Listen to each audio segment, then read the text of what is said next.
الحمد لله نحمده ونستعينه ونستغفره ونؤمن به ونتوكل عليه ونعوذ بالله من شرور أنفسنا ومن سيئات أعمالنا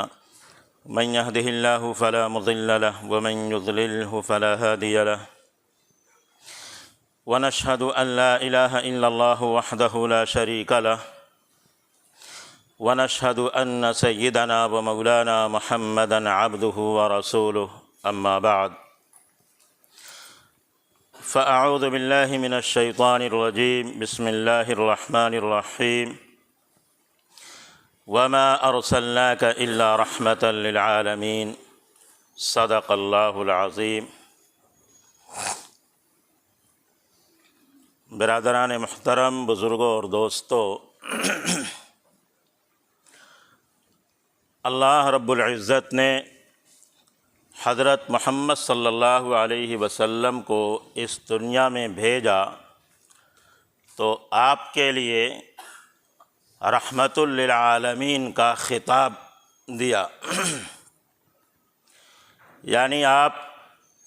سارے عالم کے لیے رحمت بنا کر کے بھیجے گئے ہیں۔ گویا کہ پوری انسانیت ہی نہیں بلکہ کائنات کی ہر چیز کے لیے آپ کو رحمت بنایا گیا۔ رحمت کا مطلب یہ ہے کہ زندگی کے ہر میدان میں انسانیت کے ہر گروہ کے لیے، بلکہ یہ کہہ لیجئے کہ کائنات کے ذرے ذرے کے لیے آپ کو رحمت بنایا گیا۔ ہر گروہ کے لیے آپ کی بعثت فائدہ مند رہی ہے، ہر طبقے کے لیے آپ نے جو تصور پیش کیا ہے اس کا اس میں فائدہ رہا ہے، بلکہ ارتقائی زمانے کے اندر اس کو بھی ترقی نصیب ہوئی ہے۔ یہ ایک آیت ہے جس کے بارے میں ہم کہتے اور سنتے رہتے ہیں کہ اللہ تعالیٰ نے حضور صلی اللہ علیہ وسلم کو رحمت عالم بنا کر کے بھیجا ہے۔ اس کی چند چیزیں آپ اس میں غور کریں تو یقینی طور پر آپ کو سمجھ میں آئے گا کہ آپ کی بعثت کس طرح عالم کے لیے رحمت رہی ہے۔ ان میں سے ایک آپ نے جو تصور پیش کیا دنیا میں آ کر کے، وہ وحدت الہ کا تصور پیش کیا، جس کو ہم توحید کے نام سے جانتے ہیں، یعنی اللہ ایک ہے، وہی معبود ہے، اسی کی عبادت کی جا سکتی ہے، اس کے علاوہ کوئی ایسا نہیں ہے جس کی عبادت کی جا سکے۔ یہ بظاہر ایک تصور معلوم ہوتا ہے، لیکن علماء نے لکھا ہے کہ یہ ایک انقلابی تصور تھا۔ اس زمانے میں جب کہ شرک اور بت پرستی عام تھی، ایسے زمانے کے اندر ایک خدا کا نعرہ لگانا اور یہ کہنا یا ایھا الناس قولوا لا الہ الا اللہ تفلحوا، اے لوگو اللہ کی وحدانیت کا اقرار کر لو، اس بات کی گواہی دے دو کہ اللہ کے سوا کوئی معبود نہیں ہے، کامیاب ہو جاؤ گے۔ یہ بڑا ہی عظیم انقلابی نعرہ تھا، انقلابی سوچ اور فکر تھی، کیونکہ اس کے برخلاف دنیا میں دو نظریے اس وقت بھی تھے، آج بھی ہیں۔ ایک نظریہ خدا کے انکار پر ہے کہ خدا ہے ہی نہیں، یہ دنیا ایسے ہی چل رہی ہے، اس دنیا کو کوئی چلانے والا نہیں، آئے دن نئی نئی ایجادات، اس کا کوئی مطلب نہیں، سب خود بخود ہو رہی ہیں۔ ظاہر سی بات ہے، عقلی طور پر یا کسی بھی طور پر اس پر دلیل قائم نہیں کی جا سکتی۔ آئے دن سینکڑوں ہزاروں ایجادات ہمارے سامنے آ رہی ہیں، لیکن ایک چھوٹی سی چھوٹی چیز کے بارے میں کوئی یہ نہیں کہہ سکتا کہ بغیر کسی بنانے والے کے ویسے ہی دنیا میں آ گئی ہے، اس کا وجود ہو گیا، چھوٹی سی چھوٹی چیز کے بارے میں۔ اب ظاہر سی بات ہے، پوری کائنات کا پتہ نہیں کتنے سینکڑوں ہزاروں لاکھوں کروڑوں سال سے ایک مربوط نظام چل رہا ہے، اور ہم اس مربوط نظام کو اپنی پوری زندگی دیکھتے ہیں، پھر یہ کیسے کہہ سکتے ہیں کہ خدا نہیں ہے، کوئی دنیا کو چلانے والا نہیں؟ بہرحال ایک تصور تھا اور آج بھی ہے، جب آدمی خدا کا ہی انکار کر دے تو پھر اس کے لیے قانون کا کوئی مطلب ہی نہیں، وہ تو ایک جانوروں کی طرح زندگی بسر کرے گا، کیونکہ خدا کے ماننے کا جو تصور ہوتا ہے وہ یہ ہوتا ہے کہ ہم یہاں پر خدا کی نگاہ میں ہیں، ہماری ایک ایک حرکت، ایک ایک عمل خدا دیکھ رہا۔ یہ تصور اس بات کا آدمی کو پابند بناتا ہے کہ ہم مکمل طور پر آزاد نہیں ہیں، بلکہ ہم کیمرے کی نگاہ میں قید ہیں۔ کسی کمپنی میں اگر کوئی بڑا نہ ہو تو اس صورت میں ظاہر سی بات ہے، آدمی کو اگر جواب دہی کا احساس نہ ہو تو کوئی کمپنی نہیں چل سکتی، دنیا کا کوئی نظام نہیں چل سکتا۔ بالکل اسی طرح جب خدا کے انکار پہ آدمی کا عقیدہ ٹکا ہوا ہے تو پھر مرنے کے بعد کیا ہوگا، یا دنیا میں اگر ہم نے برا کیا تو ہمارے ساتھ کیا ہوگا، اس کے بارے میں کوئی فکر ان کو نہیں ہوتی ہے۔ اس کا نتیجہ یہ ہوتا ہے لاقانونیت، اوباش کی طرح زندگی بسر کرنا، یہی ان کی زندگی ہوتی۔ دوسرا نظریہ، ایک خدا کے علاوہ کا تصور، یعنی کئی خدا کو ماننا۔ یہ کئی خدا کو ماننا یہ آدمی کو وہم اور توہم پرستی کی طرف لے کے جاتا۔ جیسے لوگوں کے ہزاروں کروڑوں تک خدا ہے، ہندوستان میں تو کہتے ہیں کہ کروڑوں خدا مان رکھے، ہر چیز کے الگ الگ خدا، یہاں سے نہیں کام چلا وہاں چلے گئے، وہاں سے نہیں کام چلا وہاں چلے گئے، وہاں کسی نے بتایا وہاں کام تمہارا ہوگا وہاں چلے گئے، ایسے ہی پوری دنیا میں گھومتے رہتے۔ اور ذرا سی بات کے بارے میں اگر ان کو کہہ دیا جائے تم نے یہ پاپ کیا تھا تو اب تمہارے ساتھ ایسا ہوگا، تو توہم کا شکار ہو جاتے ہیں، وہم کا شکار ہو جاتے ہیں۔ پھر جو بھی ان کے ساتھ کیفیات طاری ہوتی ہیں، سب کا مرکز ایک چیز کو سمجھنے لگتے ہیں کہ اس کی وجہ سے ایسا میرے ساتھ ہو رہا۔ جبکہ ایک خدا کا تصور انسان کو اس بات پر آمادہ کرتا ہے کہ وہی ایک خدا ہے، اسی نے دنیا کو پیدا کیا، اسی نے ہم سب کو پیدا کیا، اس کے حکم کے بغیر نہ تو کوئی چیز دنیا میں موجود ہو سکتی ہے، نہ ہی اپنا ارتقائی سفر طے کر سکتی۔ ہم پیدا ہوئے، بچپنا گزرا، جوانی گزرتی ہے، بڑھاپے کی حالت میں آتے ہیں، چلے جاتے ہیں۔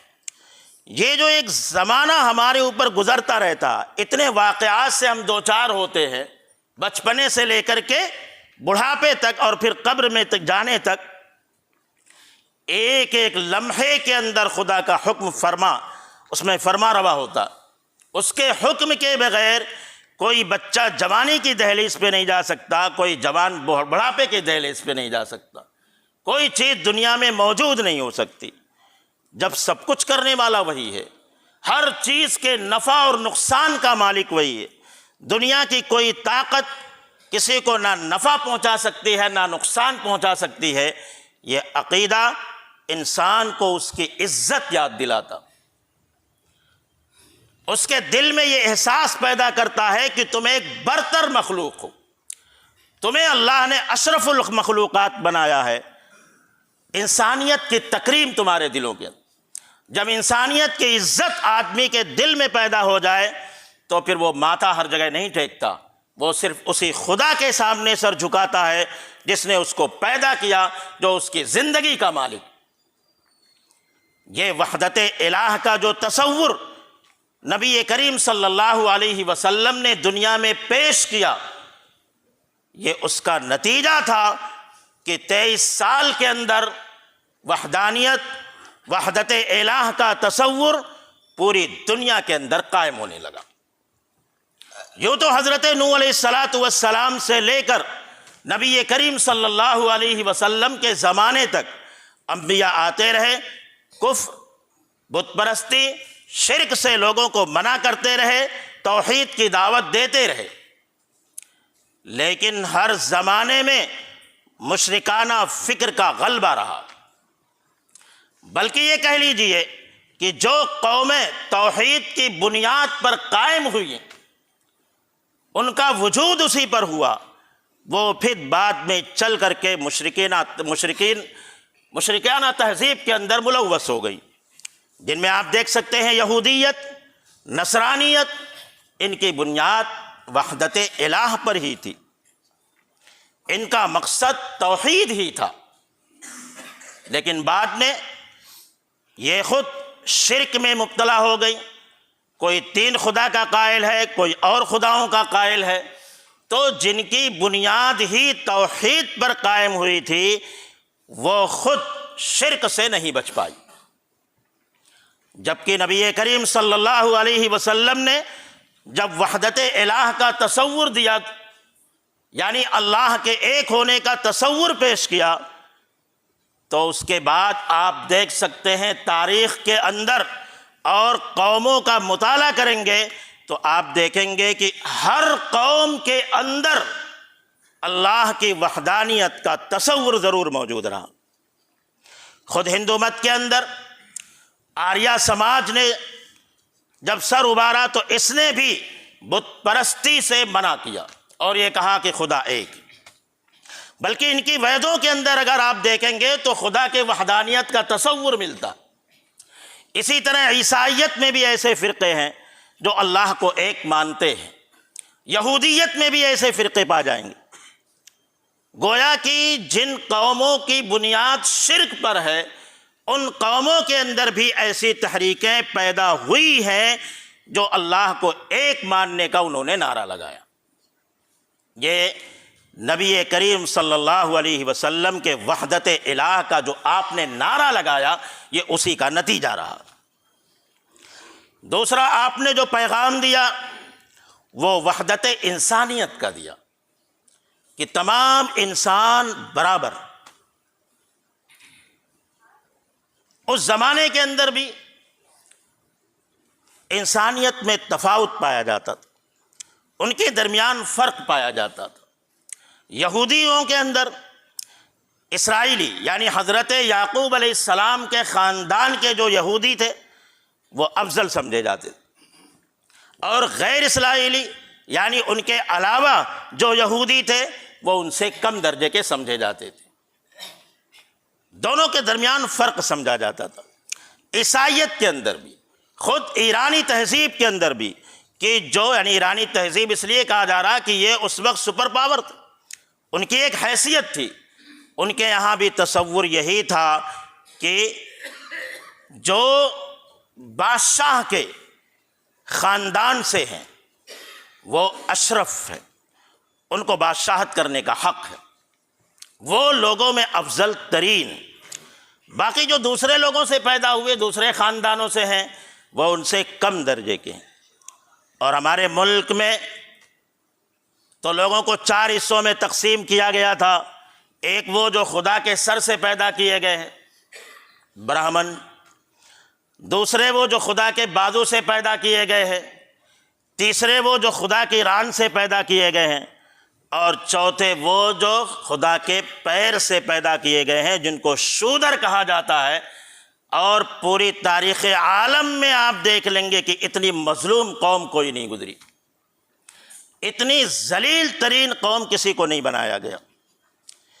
یہ اب بھی ہے، اس وقت بھی تصور تھا۔ قرآن نے آ کر کے نبی کریم صلی اللہ علیہ وسلم نے آ کر کے یہی کہا، یا ایھا الناس انا خلقناکم من ذکر و انثی، اے لوگو ہم نے تم کو صرف ایک مرد اور ایک عورت سے پیدا کیا، کوئی کسی سے بڑا نہیں ہے، سارے انسان ایک مرد اور ایک عورت سے پیدا کیے گئے ہیں، سب کے سب برابر، انسانیت میں کوئی فرق نہیں، بادشاہ ہو، رعایا ہو، امیر ہو، غریب ہو، فقیر ہو، مرد ہو، عورت ہو، کسی کو کسی پر کوئی فضیلت نہیں ہے، سارے کے سارے برابر۔ اگر فضیلت کسی کو حاصل ہے تو اس کے عمل کی بنیاد پر ہے، اس کے تقوی کی بنیاد پر۔ انسانیت کو ایک لڑی میں پرو دیا اور یہ ثابت کر کے دکھایا، چنانچہ عرب کے معزز معاشرے میں جہاں حضرت ابوبکر صدیق، حضرت عمر فاروق جیسے لوگ، قریشی لوگ، جو پورے عالم عرب کے اندر ایک عزت کی نگاہ سے جو خاندان دیکھا جاتا تھا، جب صہیب رضی اللہ تعالیٰ عنہ روم سے آتے ہیں، بلال رضی اللہ تعالیٰ عنہ حبش سے آتے ہیں، غلام کی زندگی ہے، لوگ ان کو حقارت کی نگاہ سے دیکھتے تھے، لیکن جب انہوں نے اسلام کو قبول کیا تو پھر اللہ نے ان کو مقام ایسا دیا کہ حضرت عمر فاروق رضی اللہ تعالیٰ عنہ اپنے زمانے میں، یعنی خلافت کے زمانے میں، جب آپ خلیفہ ہیں تو ان کو سردار کر کر کے مخاطب کرتے، ان کے لیے حضرت بلال رضی اللہ تعالیٰ عنہ جب آتے تو کھڑے ہو جاتے تھے۔ ایک غلام کی اتنی حیثیت کہ خلیفہ وقت اس کے لیے کھڑا ہو رہا، یہ ہے وحدت انسانیت کا تصور۔ اگر کسی کے اندر کوئی مقام ہے تو اس کے تقوی کی بنیاد پر ہے، اس کے عمل کی بنیاد پر۔ اس کا فرق کیا آیا؟ اس کے بعد سے آپ دیکھیں گے تو اس کا نتیجہ بادشاہت پر بھی آیا، چنانچہ سارے انسان کو جب برابر قرار دے دیا گیا اور یہ تصور پوری دنیا کے اندر رائج ہو گیا، تو اس کے بعد سے بھی لے کر کے آج تک اگر آپ کسی بھی قوم سے، کسی ملک سے یہ آواز سنتے ہیں کہ سارے انسان برابر ہیں، ہر ایک کو اس کا حق ملنا چاہیے، تو آپ یقین کیجئے کہ اسے وحدت انسانیت جس کا تصور اسلام نے پیش کیا تھا اسی سے مستعار۔ ان کی قوموں کے اندر کچھ ایسا نہیں ہے، یہ اسلام سے باتیں لے کر کے ہی یہ نعرہ لگا رہی ہیں، یعنی سب سے پہلا تصور اسلام نے پیش کیا۔ اس کا نتیجہ یہ ہوا کہ جو پچھڑی ہوئی قومیں تھیں وہ آگے بڑھنے لگی، ان کو بھی وہ مقام ملا، پھر ان کو جو ملوکیت کا ایک سلسلہ تھا، بادشاہت کا ایک رواج تھا، وہ بادشاہت دھیرے دھیرے ختم ہو گئی اور جمہوریت نے جنم لیا، یعنی ہر ایک حکومت کر سکتا ہے، ہر ایک بادشاہ بن سکتا ہے، ہر ایک گورنر بن سکتا ہے، کسی کے خاندان کی یہ موروثی چیز نہیں، یہ اسی اسلام کے انقلابی فکر نے یہ چیز پیدا کی ہے۔ آج بھی جو جمہوریت کا نعرہ لگاتے ہیں یہ اسی اسلامی جمہوریت ہی سے لی ہوئی چیز، اسی نے پہلے یہ تصور پیش کیا ہے کہ بادشاہت کسی کی موروثی اور خاندانی چیز نہیں ہے، بلکہ یہ ہر انسان کا حق ہے، جو بھی قابلیت رکھتا ہے وہ وہاں تک پہنچ سکتا ہے۔ تیسرا جو انقلابی تصور نبی کریم صلی اللہ علیہ وسلم نے پیش کیا وہ علم کی فضیلت کا پیش کیا۔ علم پہلے، بلکہ یہ کہیے جس معاشرے میں آپ نے جنم لیا، عرب کا معاشرہ، وہ بڑے فخر کے ساتھ کہا کرتا تھا کہ ہم امی ہیں، جاہل ہیں، اپنی جاہلیت پر فخر کیا کرتے، ایسا معاشرہ تھا وہ۔ ظاہر سی بات ہے جہالت ایک بدنما چیز، وہ کبھی آگے نہیں بڑھا سکتی قوم کو۔ آپ نے علم کی فضیلت میں ایک طرف دینی امور، دینی علوم الگ، لیکن دین اور دنیا کا کوئی فرق نہیں کیا، بلکہ آپ دعا مانگتے تھے کہ اے اللہ مجھ کو علم نافع عطا فرما، اللہم انی اسألک علما نافعا، جو علم انسانیت کے لیے نفع بخش ہو وہ علم نافع ہے، نفع پہنچانے والا علم ہے۔ آپ اپنے زمانے میں جو یہودیوں کی یونیورسٹی تھی مدینہ کے اندر بیت المدارس کے نام سے، اس کے اندر آپ خود تشریف لے گئے، یہ بتانے کے لیے کہ علم ہے، اس کی فضیلت ہے۔ جب بدر میں کفار مکہ قید ہو کر کے آئے تو جو اپنا فدیہ نہیں دے سکے ان کے لیے آپ نے فرمایا کہ یہ مدینہ کے مسلمان بچوں کو یہ کافر لوگ پڑھائیں گے، ان کو علم سکھائیں گے، یہی ان کا فدیہ ہو۔ اور علم کو اتنا عام فرمایا کہ چھوٹا بڑا ہر آدمی اس کی اتنی حوصلہ افزائی کی کہ لوگ علم کے اندر ترقی کرتے گئے۔ آج اگر ہر قوم پڑھنا چاہتی ہے، سیکھنا چاہتی ہے اور اس کو پڑھنے اور سیکھنے کا حق حاصل ہے تو یہ بھی سب سے پہلے اسلام نے دیا، سب سے پہلے آپ ہی نے اس کا نعرہ لگایا، اور اس کی وجہ سے دنیا ترقی کرتی گئی اور ترقی کی راہیں بھی کھلتی گئیں۔ اس لیے کہ شرک وہم پیدا کرتا، جس چیز کو اس نے معبود بنا لیا، جس چیز کے سامنے سر جھکائے جا رہے ہو، آپ خود غور کیجئے کہ اس کے بارے میں کوئی تحقیق کر سکتا؟ اس کے اجزاء، اس کی ماہیت، اس کی حقیقت کے بارے میں کوئی معلومات کر سکتا؟ نہیں۔ آدمی جب اس کے سامنے سر جھکا رہا تو اس کے بارے میں کیسے تحقیق کرے گا؟ لیکن اسلام نے تصور پیش کیا کہ یہ ساری کائنات مخلوق ہے، خالق نہیں ہے، یہ معبود نہیں ہے، معبود صرف ایک حقیقی ہے، وہی۔ یہ جس طرح تم ایک مخلوق ہو، پوری کائنات ایک مخلوق۔ اس لیے کائنات کے ذرے ذرے میں غور و فکر کر کے دیکھو، اللہ کی نشانیاں تم کو وہاں پر ملیں گی۔ جب یہ تصور لوگوں کے اندر پیدا ہوا تو اس کے بعد جا کر کے تحقیق کا دروازہ کھلا،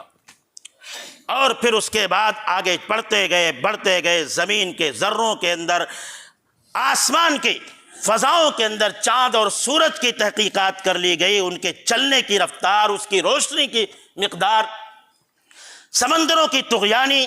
زمین کے اندر خزانے کہاں کہاں پہ چھپے ہوئے، سب چیزوں کی تحقیق کر لی گئی۔ کیوں؟ یہ سب سے پہلے تصور کس نے پیش کیا؟ اسی رحمت عالم صلی اللہ علیہ وسلم نے پیش کیا کہ یہ معبود نہیں، ان کے بارے میں تحقیق کرنے کا حکم اللہ نے خود دیا ہے، اور یہ کہا ہے کہ اس میں دیکھو، تم کو اللہ کی قدرت کی نشانیاں ملیں گی۔ چنانچہ جب یہ تصور ختم ہوا، اگرچہ لوگ معبود مانتے رہے لیکن جو وہم تھا وہ ختم ہوا، اور ہر چیز کے اندر تحقیق کرتے گئے،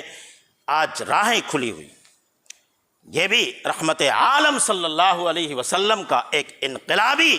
دعویٰ رہا۔ چوتھا تصور آپ نے یہ پیش کیا، اس وقت دنیا اور دین دونوں کو لوگوں نے الگ الگ حصوں میں بانٹ رکھا تھا۔ دنیا الگ ہے، دین الگ ہے، لہذا جو دیندار طبقہ تھا وہ دنیا میں ملوث ہونے کو اپنے دین کے خلاف سمجھتا تھا، چنانچہ اس کے لیے کمانا، شادی بیاہ کرنا، خوشبو لگانا، نہانا، اچھے کپڑے پہننا، یہ سب چونکہ دنیا کے قبیل سے ہیں، اس لیے دیندار طبقہ دنیا سے اپنے آپ کو الگ کرتا۔ یورپ کے اندر جب رہبانیت آئی تو یہ آپ پڑھ سکتے ہیں کہ سالوں سال، دسیوں سال ایسے لوگ ملیں گے جنہوں نے غسل نہیں کیا، نہایا نہیں، اپنے کپڑے نہیں چینج کیے، صرف اسی بنیاد پر کہ یہ کرنا دنیا۔ اسلام نے تصور یہ پیش کیا کہ دنیا کے اندر رہتے ہوئے اللہ کے احکام کے مطابق حلال اور حرام کی تمیز کرنا، یہی دین ہے۔ دین کوئی دنیا سے الگ چیز نہیں ہے، بلکہ دنیا میں رہتے ہوئے حلال اور حرام کی تمیز کر کے دنیا کو حاصل کرنا حقیقت میں یہی دین ہے۔ لہذا شادی بیاہ کو ترویج دی گئی، اور آپ نے فرمایا کہ نکاح کرنا میری اور مجھ سے پہلے جتنے انبیاء گزرے ان تمام کی سنت، نکاح کو سنت قرار دیا گیا، اور اپنی ضرورت، اپنے خاندان بال بچوں کی ضرورت کے لیے کمانے کو کہا گیا فریضۃ بعد الفرائض۔ دیگر فرائض کے بعد سب سے اہم فریضہ یہ ہے کہ آپ کسب معاش کے لیے کوشش کریں، روزی روٹی حاصل کریں، اس کو دین کا حصہ بنا دیا گیا۔ لہذا یہ رہبانیت کا جو ایک جمود طاری تھا لوگوں کے اوپر، اس کو توڑ دیا، اور فطرت کے خلاف جتنے احکامات تھے، جتنے لوگوں کے اندر توہمات تھے، ان تمام توہمات کو دور فرمایا۔ یہ بھی ایک آپ کا انقلابی تصور تھا۔ اور پانچواں، عورت کو جو مقام دیا، وہ مقام پہلے کسی قوم نے نہیں دیا تھا۔ خود عرب کے معاشرے کے اندر عورت کو انسان کی حقیقت کا شرف حاصل نہیں تھا۔ بعض قومیں ایسی تھی، عرب کے بعض قبیلے ایسے تھے جن کے ہاں بچیاں پیدا ہوتی تھی تو دفن کر دیا جاتا تھا زندہ ہی ان کو۔ بعض کے ہاں نحوست کی علامت سمجھی جاتی تھی کہ یہ منحوس ہے، یہ شیطان کی قسم ہے۔ فلسفہ یونان نے تو یہ نظریہ پیش کیا تھا کہ اس کے اندر انسانی روح نہیں ہے۔ بعض لوگ یہ کہا کرتے تھے کہ یہ انسان سے نیچے اور دیگر جانور سے اوپر اس کے اندر روح ہے، یعنی ایسی روح ہے جسے انسان تو نہیں کہہ سکتے لیکن جانور بھی نہیں کہہ سکتے، گویا کہ انسان اور جانور کے بیچ کی ایک مخلوق ہے۔ یہ عورت کے بارے میں تصور، کہیں پر کوئی احتجاج نہیں تھا، لیکن نبی کریم صلی اللہ علیہ وسلم نے، رحمت عالم صلی اللہ علیہ وسلم نے یہ پیغام دیا کہ مرد اور عورت دونوں برابر۔ جس طرح عورت کے اوپر مرد کے حقوق ہیں، اسی طرح مرد کے اوپر عورت کے بھی حقوق ہیں۔ دونوں انسانی معاشرے کے حصہ ہیں، چنانچہ ماں، بیٹی، بہن، بیوی کے طور پر ان کا رتبہ اتنا بڑھایا کہ ماں کے قدموں میں جنت ڈال دی۔ بیوی کا مقام عطا کیا، بیٹی کا مقام عطا کیا کہ جس نے 2 یا 2 سے زیادہ بیٹیوں کی پرورش کی اور ان کا نکاح کیا، ان کے بارے میں فرمایا کہ جنت میں جس طرح 2 انگلیاں ہیں اسی طرح وہ میرے قریب ہوں گے، یعنی میرے اور ان کے درمیان کوئی فاصلہ نہیں۔ آپ نے ہر ایک کا مقام بڑھا۔ یہ ہے رحمت عالم صلی اللہ علیہ وسلم کی رحمت۔ قرآن نے جو کہا کہ آپ کو رحمت بنا کر کے بھیجا گیا ہے، یہ پوری انسانیت کے لیے رحمت۔ آپ نے وحدت الہ کا تصور دیا ہے، چنانچہ جب سے آپ اس دنیا میں تشریف لائے ہیں اللہ کے ایک ہونے کا تصور آج تک موجود ہے، اور صرف مسلمانوں میں نہیں بلکہ غیر قومیں جن کی بنیاد شرک پر رہی ہے ان کے اندر بھی ایسی تحریکیں اٹھی ہیں جنہوں نے یہ کہا ہے کہ خدا صرف ایک ہے۔ آپ نے وحدت انسانیت کا تصور دیا کہ تمام کے تمام انسان برابر ہیں، کسی پر کوئی فضیلت نہیں ہے، عمل اور تقوی کی بنیاد پر فضیلت ہے۔ چنانچہ جو دبے کچرے لوگ تھے ان کے اوپر اللہ کی رحمت آپ کے ذریعے سے ہوئی کہ ان کو آگے بڑھنے کا موقع ملا۔ آپ نے علم کے لیے اس طرح اس کی اہمیت بتلائی اور اس کو اتنا عام کیا کہ کوئی چھوٹا بڑا نہیں، جو بھی علم حاصل کر سکتا ہے حاصل کرے، اور ہر ایک کو اس کا مقام دیا، چنانچہ ہر ایک کے لیے ممکن ہو سکا تعلیم حاصل کرنا اور دنیا کے میدانوں میں آگے بڑھنا۔ یہ پوری کائنات انسانیت کے لیے کس طرح آپ کو رحمت بنایا گیا۔ جو لوگ دین کے نام پر دنیا سے اتنے الگ ہو گئے تھے کہ نہاتے نہیں تھے، نئے کپڑے نہیں پہنتے تھے، خوشبو نہیں لگاتے تھے، شادی بیاہ نہیں کرتے تھے، اس تصور کو ختم کر کے ان کو دنیا سے جوڑا اور یہ کہا کہ دنیا میں رہتے ہوئے ہی دین پر عمل کرنا ہے۔ اس طرح کے وہم کو ختم کر کے ایسے لوگوں پر کتنا بڑا احسان کیا۔ اور عورتوں کے اوپر تو اتنا بڑا احسان کیا کہ اس سے بڑا احسان کوئی کر ہی نہیں سکتا۔ اس لیے آج جتنی تحریکیں چلتی ہیں، چاہے وہ عورتوں کے لیے ہوں یا دبے کچلے لوگوں کے لیے ہوں یا انسانی وحدت کے لیے ہو، ہر ایک تحریر کا منبع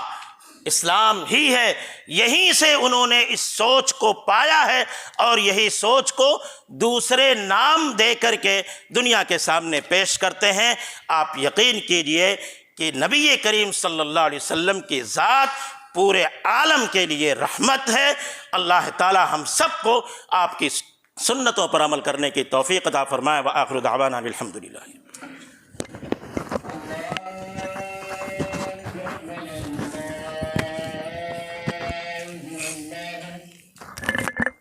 اللہ